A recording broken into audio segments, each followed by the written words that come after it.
Advantages of eplerenone compared to spironolactone include all of the following except A. Lower progestational effect, B. Lower anti-androgenic effect, C. Lower chance of gynecomastia, D. Lower chance of hyperkalemia. Correct answer D. Lower chance of hyperkalemia. Eplerenone has more specific effect on aldosterone receptors rather than other steroid hormone receptors. Anti-androgenic effect is responsible for gynecomastia and progestational effect for abnormal vaginal bleeding, which can be associated with the use of spironolactone. Chances of hyperkalemia are similar with spironolactone and eplerenone.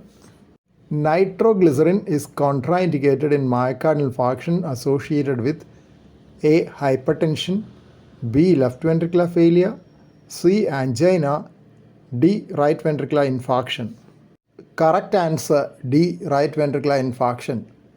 Nitroglycerin infusion is useful in the treatment of hypertension, left ventricular failure, and angina in the setting of acute myocardial infarction.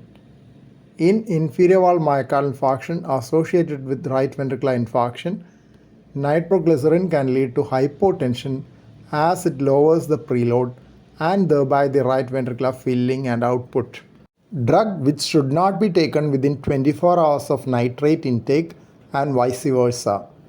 A. Beta blocker, B. Calcium channel blocker, C. Alpha blocker, D. Sildenafil. Correct answer D. Sildenafil. Administration of nitrates by any route to those who have taken sildenafil during the past 24 hours can result in severe hypotension. Any such inadvertent occurrences should be treated with fluid resuscitation and alpha-adrenergic agonists. In case of angina in a person who has taken sildenafil during the past 24 hours, anti-anginal agents other than nitrates have to be considered to avoid this interaction. Sildenafil is a phosphodiesterase 5 inhibitor. Drug of choice for hypertension in a person with coronary artery disease and angina pectoris. A. Alpha blocker, B. Beta blocker, C. Calcium channel blocker, D. Angiotensin receptor blocker. Correct answer B. Beta blocker. Beta blockers decrease myocardial oxygen demand and hence relieves angina pectoris. Both the negative inotropic and negative chronotropic effects of beta blockers contribute to this effect. This has led to the strong recommendation for beta blockers for management of hypertension in those with coronary artery disease and angina pectoris.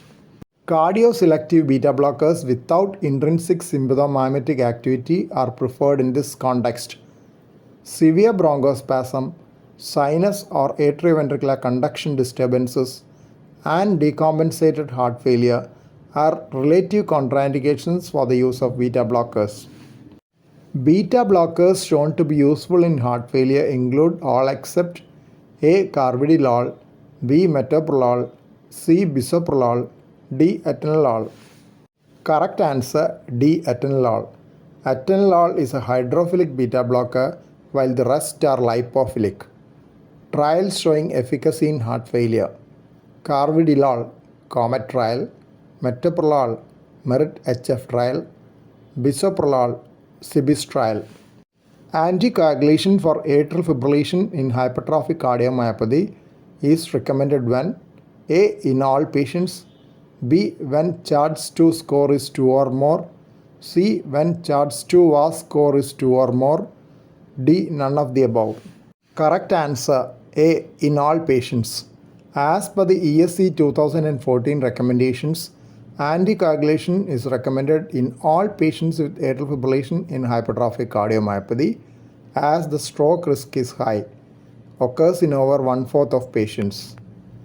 In those without AF but large left atrium of 45 mm or more, 48-hour Holter monitoring is recommended in 6 to 12 monthly intervals to look for atrial fibrillation. Potential options in case of high defibrillation threshold while testing ICD. A. Subpectoral implantation, B. Reversal of shock vector polarity. C. Adding a subcutaneous array. D. All of the above. Correct answer D. All of the above. Additional measures would be changing the shock tilt and including or excluding a superior vena cava coil in the shock vector. Drug contraindicated in hypertrophic obstructive cardiomyopathy. A. Digoxin. B. Metoprolol. C. Disopyramide. D. All of the above. Correct answer A. Digoxin. Digoxin should be avoided in HOCM because of its positive inotropic effect, which can exacerbate the left ventricular outflow tract obstruction. Metoprolol and disopyramide are useful in alleviating symptoms of HOCM due to their negative inotropic effect. Caution has to be exerted while using verapamil for its negative inotropic effect in this situation, as its vasodilatory effect can sometimes be deleterious in those with dynamic left ventricular outflow tract obstruction. Bone scintigraphy with 99M technetium DPD is useful in hypertrophic cardiomyopathy to exclude A. HCM due to sarcomere protein mutations, B. Fabry disease, C. Danon disease, D. TTR amyloidosis. Correct answer D. TTR amyloidosis. Transthyretin, the precursor protein in senile systemic amyloidosis and familial TTR-related amyloidosis, is a tetrameric plasma transport protein synthesized in the liver. TTR-derived fibrils show avidity for bone tracers, especially 99M technetium DPD. Please don't forget to subscribe to this channel for future updates and click on the bell icon for all updates. Thank you.